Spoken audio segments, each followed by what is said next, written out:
Council kentwala akakisa kwebaza Katonda n'okwebaza bannabitone bonna all creatives abasobola okuwulira omulanga gwaffe because twalaba nga waliwo challenge ng'abantu bayimba oba bakuleating art waabwe bangi nnyo, visual arts, performing arts, writing and whatever, even you the interactive media bantu nga bakola emirimu gyabwe kati muzze wano mu creating content and all that naye ng'okufuna mu kutono abantu babeera vibrant nnyo nga bakyali bavubuka but the more they grow older batandika okubanga they are suffering, you know. So ne tulaba nga ffenna gye tulagira lyekkubo lino ne tusalawo twekolemu omulimo ffenna tulabe tukoze tutya okulanga embeera eyo evaawo.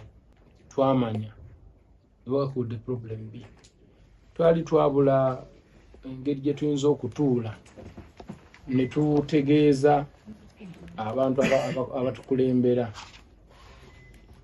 creative economy kikyetegeeza, tuyinza kukwatagana tutya okukulaakulanya eggwanga nga tuli wamu, n'okwongera okubategeeza creative economy omulimo gwekola kyecontributing in terms of employment, okwongera ku misolo n'ebirala. Ne twongera okuba nga tubibattaanya bulungi nnyo ne bajja nga babitegeera mpola mpola bwe tutyo bwe twasembera paka okutuuka ku president ne tumunnyonnyola ye kennyini n'atwegambira nti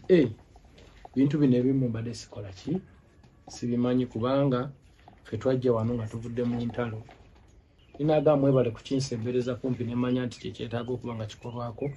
abamaki nti bakyalina ebyokukola bingi nyo olw'okuba twasalawo tunegotiatinge bunegotiatinze nga tetumaze kuleekaana, tetumaze kuyumba nnyo, tetumaze kukola kyo, tutambule empola tusobole okukwatagana ne gavumenti bulungi. Ekyo yakitusiimira naga nti tegwali mulimo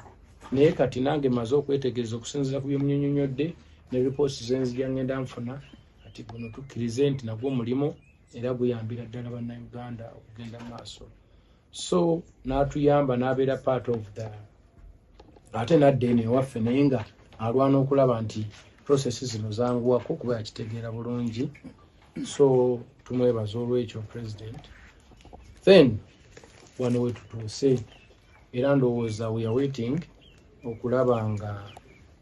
tufuna the first hearing in the parliament very soon kuba already kati tuli gazetted. Committee agenda wekitiibwa Honorable Mao already yaji addressinze kati tulinda just the first hearing, but we thank God for that big achievement okulaba nti kati tugenda mu bill 2025